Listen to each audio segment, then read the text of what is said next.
Alrighty everyone, today I'm going to be putting together a $600 gaming computer. I bought basically an entire computer for $650, but it had a 3080 in it, and I was using a 3060, so I took the 3080 naturally, and I'm going to be putting the 3060 inside of it. I'm basically going to build it from scratch. All I have here is the case, motherboard, and then the hard drive in here, but yeah.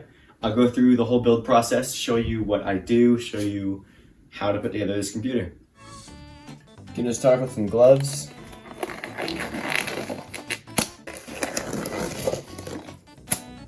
Gloves are honestly not needed, but they're nice to have. So for the motherboard, we have the MSI Tomahawk B550, or sorry, MSI Mag B550 Tomahawk. It is, I think, a few years old. It's not ancient, but it's not that new either. It has two PCIe 16 slots, two 8X. It's got two NVMe slots, 4 slots for RAM. We're gonna start off by putting the CPU in its slot. Just gonna open this arm. And then we're gonna line up the triangle on the CPU with triangle, you can see it right there. Full focus. And there's a little dot in that corner over there, so that's how you know where it goes. And then you just line it up, drop it in, do a little wiggle to make sure it's secured, and then lower the arm. And it snaps into place. Now we got our thermal paste. I just like using the MX4 from Arctic. Very cheap, it's on Amazon. I don't know what to say about it, besides it's good. It worked. And now I have thermal paste all over my fingers, that's nice. We're just gonna do like a pea-sized dot in the center of the CPU. Oh, that was interesting. That should be enough. A little more just in case. It's definitely better to have too much thermal paste than not enough. Too much, it'll spill over the sides and go into the motherboard on the edges. Well, not really on the motherboard, on like the plastic around the CPU. And while it's not great per se, it's not gonna hurt anything. It's a lot better than your CPU just not having a thermal paste and then overheating, because thermal throttling is very bad. I really only needed the gloves for the thermal paste, so now I took them off. And we have the CPU cooler now. This is the AMD Wraith. Oh, I forgot to go over the CPU. Sorry, this is the Ryzen 7 3700X. Very solid CPU, still holds up for most graphics cards nowadays. Like I said, the guy that I bought it from was using a 3080 in it, so it can handle some pretty high-end cards. We're gonna orientate the cooler like this, AMD up, and these are kind of freaky the way they go on. You just push it on, and then you see these little levers. You have to latch these on to both sides of this like black notch. Okay, so this one over here, that's really hard to see. It's already latched on. I just have to get this metal arm over this black part. There we go, now it's latched on both sides. Can't really see it, you'll have to just trust me. It's latched. Now we take this black arm and just, it'll have a bit of tension, and just push it down, and now your cooler is locked in there. And while we're at it, we're gonna take the CPU power and plug it into the CPU fan header on the motherboard. I think you can see, yeah, CPU fan right there.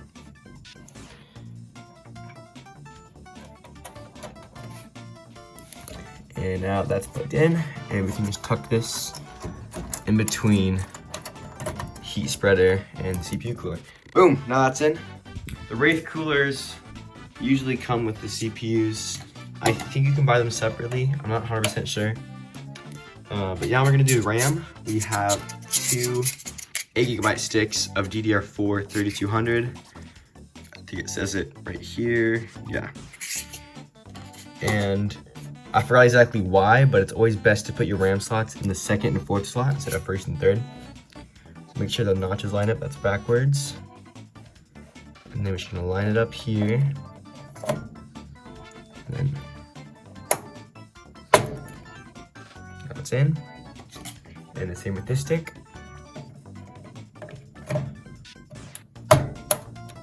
You make sure you hit 2 clicks. Those are both in. And now that's basically half our motherboard done. This part will take a screwdriver. I'm installing the M.2. I have a Silicon Power Gen 3 1 terabyte.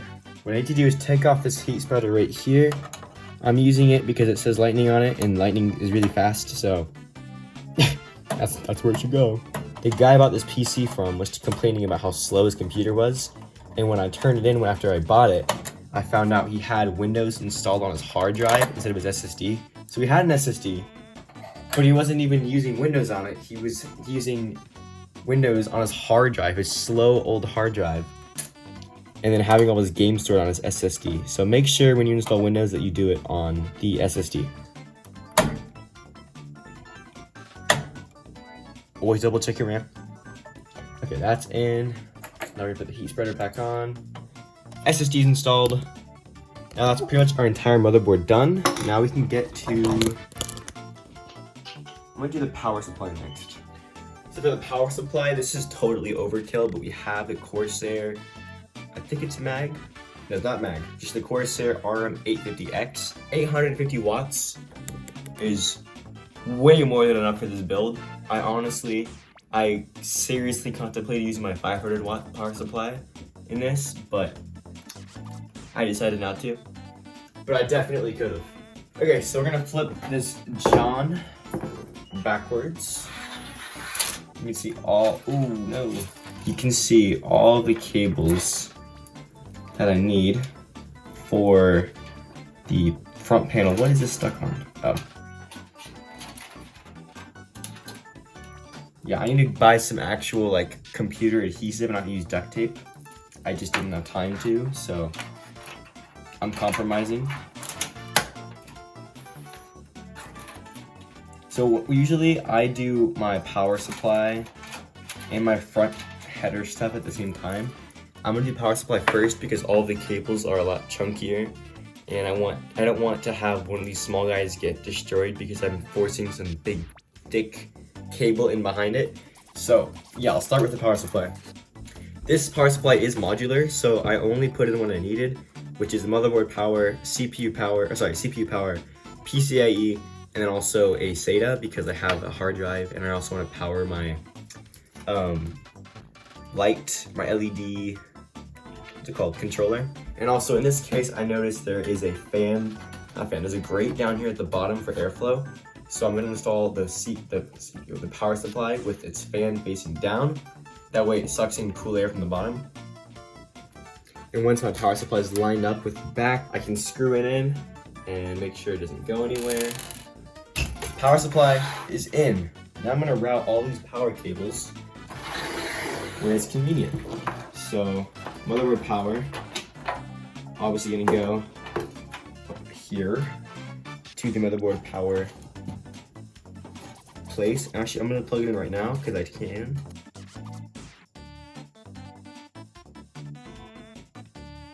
Okay, I got my CPU power plugged in, and now I'm basically all done up here. Now I only have two things left to install, which is, we're gonna start with our graphics card, the RTX 3060. You probably see this in a few of my videos. I always reused it, but now I'm actually getting rid of it and selling it because I have my new graphics card. We need to first already have all of our PCIe slots open. We just need to unscrew them. Okay, our screws are out. Now we have our DPU. Make sure the slot's open. And then you just line it up. Once you know it's lined up, I'll make a nice little snap. And now let's have a look how loose and wiggly it is. We gotta screw it in. Okay, now our DPU's in. And I'm just gonna plug in the power. It only takes one 8-pin power.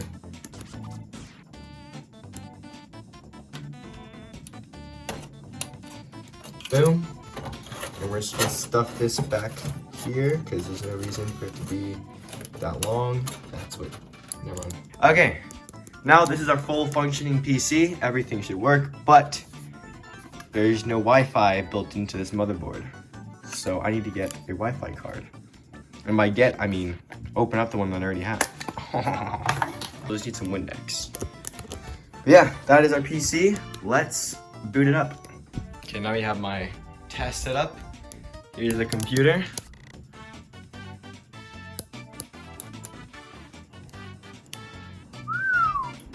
Look at that. rainbow, RAM, CPU. It's a pretty PC. What the hell happened to Fortnite? I haven't played for a few months. What am I looking at? Is it a whole Star Wars season? Okay, so we're here on Fortnite. We're on recommended settings, 1440p, so that's TSR low, recommended, shadows high, redistance, textures. These are pretty high graphics. We're gonna turn on this, and also low latency. We always want low latency. Let's just get into a solo match and see how it feels, see what kind of performance we get. If you wanted to play on lower settings, or like performance mode, you could definitely get several hundred FPS. Easy, no problem. Where does this guy go? What am I doing? What does this do?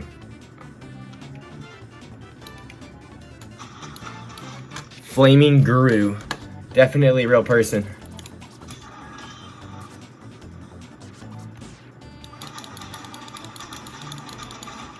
Secret goal. Is that are they all Star Wars guns? Yeah, it looks like it. I mean, it's kind of cool, I guess. Is that a TIE fighter? What?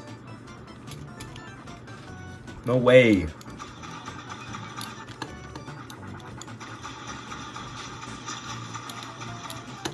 I'm definitely in an all bot lobby right now. I can definitely, I can tell. Uh-oh. Oh no! Okay, well, I'm okay with that death. So yeah, very high setting, or not very high, pretty high settings, 1440p, getting plenty of frame rate. This is definitely a very capable PC. That's cool, I guess. And yeah, it looks pretty cool too. So I'm excited to sell this tomorrow. I hope my buyer will like it. Thank you for watching this video. If you enjoyed, please be sure to like, comment, and subscribe for more. I will have a brand new, I think $1,400 build coming out within the next few weeks. It's summertime now, so I'm gonna try to upload more videos, probably more gaming videos, maybe some PC videos. Who knows, we'll see what happens. But yeah, thank you for watching. Have a splendid day.